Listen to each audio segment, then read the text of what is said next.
En rentrant du collège, Bruno a quelques devoirs à faire. Il se connecte au site internet de sa prof d'histoire pour découvrir le cours du lendemain, l'URSS de Staline. Contrôle de la population et élimination des opposants, l'URSS de Staline est bien un État totalitaire. Sa prof a enregistré une vidéo de 5 minutes, c'est la base du cours. Bruno doit répondre à quelques questions pour prouver qu'il l'a bien vu. Pour pouvoir bien répondre aux questions, il faut regarder au moins la vidéo une deuxième fois quand on ne comprend pas des questions. Le cours à la maison, les exercices à l'école, c'est donc le principe de la classe inversée. Le lendemain donc, le cours commence par un débriefing de la vidéo. Staline, il arrive au pouvoir. On a dit qu'il essaie de moderniser le pays. Concrètement, qu'est-ce qu'il fait? Il réorganise la production agricole. Il veut faire de l'URSS une grande puissance économique. L'URSS, c'est 2 heures seulement dans le programme d'histoire de 3e. Raison de plus pour anticiper le travail à la maison.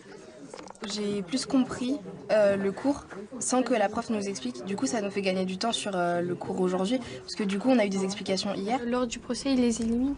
C'est ça. Ils organisent des grands procès. Donc ça s'appelle les procès de Moscou entre 1936 et 1938. Chacun apprend à son rythme. Et du coup, finalement, en classe, là où ils ont besoin de moi pour leur expliquer les exercices, pour leur donner de l'aide, et ben là, je peux être avec eux et finalement ne pas faire que du cours. Vous voyez, là, sur l'heure de cours, j'ai fait 5 minutes de traces écrites de cours. Du collège au lycée. Une classe inversée, là aussi. En physique, ces terminales S travaillent toute l'année par groupe de 4.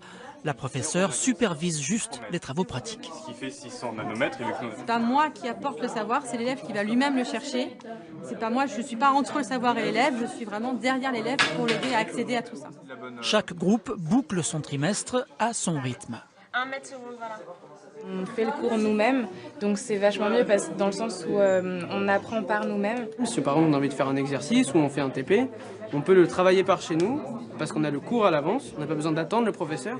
Mais si on a une question à lui poser ou si on a une correction à faire, il nous la fera. Relation à retenir car vous devrez l'utiliser. Là encore, des leçons vidéo faites par l'enseignante, un support consultable à tout moment. C'est le principe de la classe inversée aussi, je pense qu'on prenne vraiment de l'autonomie. Et donc si on a besoin d'aller chercher quelque chose, d'aller chercher nous-mêmes en fait. En France, plusieurs milliers de profs ont choisi la classe inversée. On ignore encore si les résultats des élèves sont renversants. Qu'est-ce que c'est